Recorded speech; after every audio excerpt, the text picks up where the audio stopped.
हमारे साथ अंतर्राष्ट्रीय हिंदू परिषद के राष्ट्रीय अध्यक्ष प्रवीण तोगड़िया जी हैं, जो आज भदोही आए हुए हैं। आइए इनसे बात करते हैं कि जो मौजूदा माहौल इस समय प्रयाग में चल रहा है स्वामी अवधूतानंद शंकराचार्य जी के लेकर, कि जिस तरह से उनको मारा पीटा गया या बदसलूकी हुई, वहां पे उनके बटुकों को मारा गया, लाठी से पैर से मारा गया। आइए इनसे बात करते हैं कि इनका क्या मत है। जी, स्वागत है। मेरा स्पष्ट मत है कि गंगा यमुना सरस्वती के त्रिवेणी में स्नान करना यह दुनिया और भारत के करोड़ों हिंदुओं की इच्छा, श्रद्धा और प्रयास रहता है।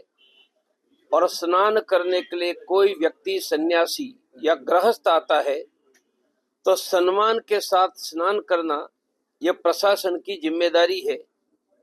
मेरा विश्वास है कि प्रशासन यह जिम्मेदारी का निर्वहन करेगा और व्यवस्था के संदर्भ में पुलिस को कोई सूचना देना है तो उनका भी हमें पालन करना चाहिए। जो चल रहा है उनसे हिंदू विभाजित हो रहा है, उनका दीर्घकालीन हिंदू समाज पर बुरा प्रभाव आएगा।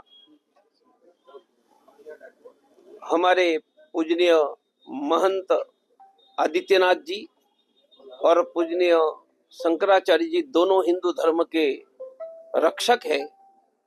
दोनों की जिम्मेदारी है कि हिंदू एकता बनी रहे, और आप हिंदू एकता के लिए नहीं करोगे तो कौन करेगा। मेरी प्रार्थना है कि दूसरों किसी को लाने की जरूरत नहीं है।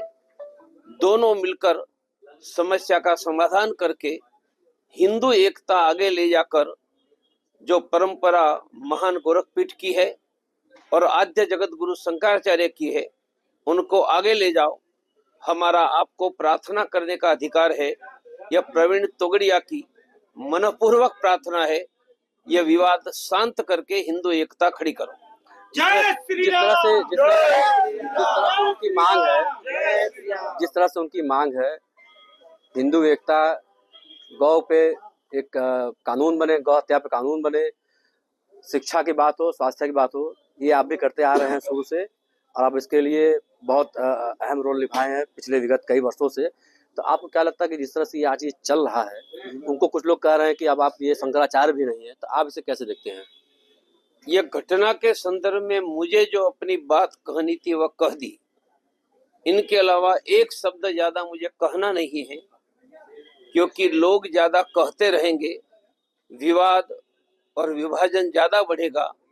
मैं सभी साधु संतों सबको अपील करूंगा, हम कम से कम बोल करके विवाद शांत और एकता की ओर लाए जाने का सामूहिक प्रयास करें।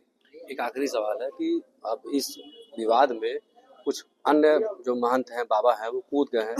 एक अवधूतानंद जी के तरफ से हैं, एक उनके विरोध में। उनका कहना है कि ये गलत है, ये नहीं होना चाहिए। मैंने वही कहा कि कोई एक के पक्ष में, कोई दूसरे के पक्ष में उनका की विभाजन हम बढ़ा रहे हैं।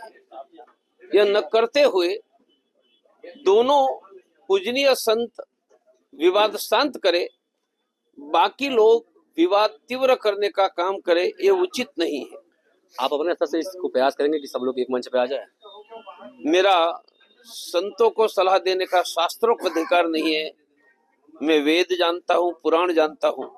मैं शास्त्र से हटकर संतों को कोई बात नहीं करूंगा। मैं प्रार्थना करूंगा, हमने प्रार्थना कर दी, और दोनों से मेरे व्यक्तिगत और दोनों के गुरु से, अविमुक्तानंद जी के गुरु द्वारका के पूज्य शंकराचार्य स्वरूपानंद जी पर 50 साल तक मुझ पर आशीर्वाद था, और महंत अवैधनाथ जी राम मंदिर में मुझे आशीर्वाद देकर ही आगे ले जा रहे थे।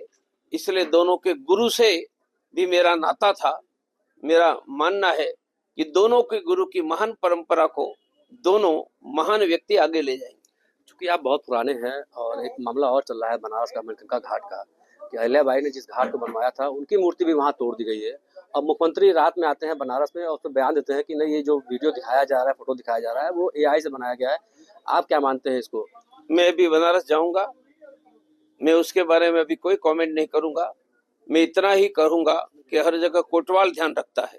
सीओ काशी में तो स्वयं भगवान काल भैरव कोतवाल है। उनसे बड़ा न प्रवीण तोगड़िया हो सकता है, न कोई व्यक्ति हो सकता है। तो काशी में अच्छा या बुरा क्या हो रहा है ये भगवान काल भैरव ही ध्यान रख रहे हैं। मैं आज जाकर उनको प्रार्थना करूंगा कि सत्य हो रहा है तो उनकी रक्षा करो और अधर्म का रास्ता है तो उसका नाश करो। ये थे हमारे साथ सभी लोगों को एक होना चाहिए और जिस तरह से विवाद चल रहा है ये कहीं ना कहीं हिंदू विभाजन का कारण बनेगा। इसलिए जो भी लोग हैं वो सब एक साथ मिलकर एक मंच पर बात करें ताकि ये विवाद खत्म हो।